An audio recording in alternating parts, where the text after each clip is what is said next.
T'imagines les mains qui parlent.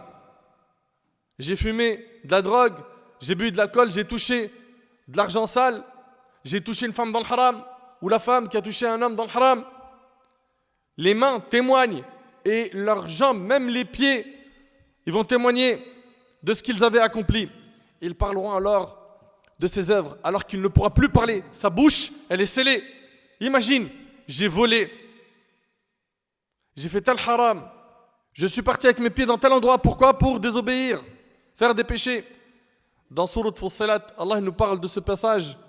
Il nous dit, subhanahu wa ta'ala, وَقَالُوا لِجُلُودِهِمْ لِمَ شَهِدْتُمْ عَلَيْنَا قَالُوا أَنْتَقَنَا اللَّهُ الَّذِي أَنْتَقَ كُلِّ شَيْءٍ قالوا أنطقنا الله الذي أنطق كل شيء وهو خلقكم أول مرة وإليه ترجعون.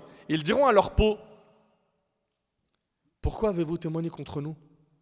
T'imagines quelqu'un, il parle à sa peau, pourquoi tu as témoigné contre moi? Pourquoi?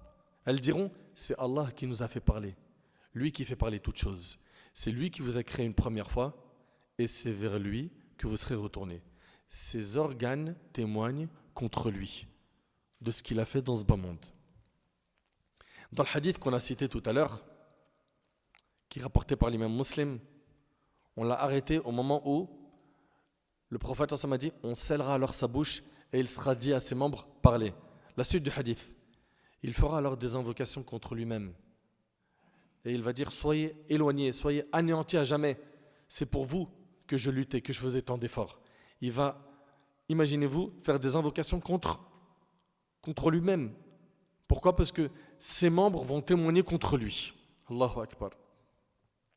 Le prophète alayhi salatu wassalam rit à propos de ce serviteur qui est prétentieux, qui pensait qu'il allait tromper le Seigneur de l'univers le jour du jugement.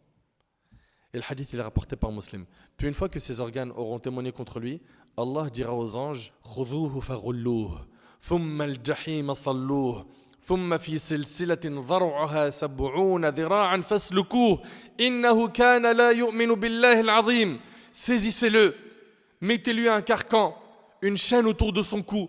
Imagine déjà le jour du jugement comment c'est un jour difficile. Il a une chaîne autour du cou. Ensuite, brûlez-le dans la fournaise. Puis, liez-le avec une chaîne de 70 coudées. Cette chaîne, comme l'a dit Ibn Abbas, elle rentrera par son derrière et ressortira par son nez. T'imagines, il tourne comme une brochette en enfer. Car il ne croyait pas en Allah le très grand. Allahu Akbar.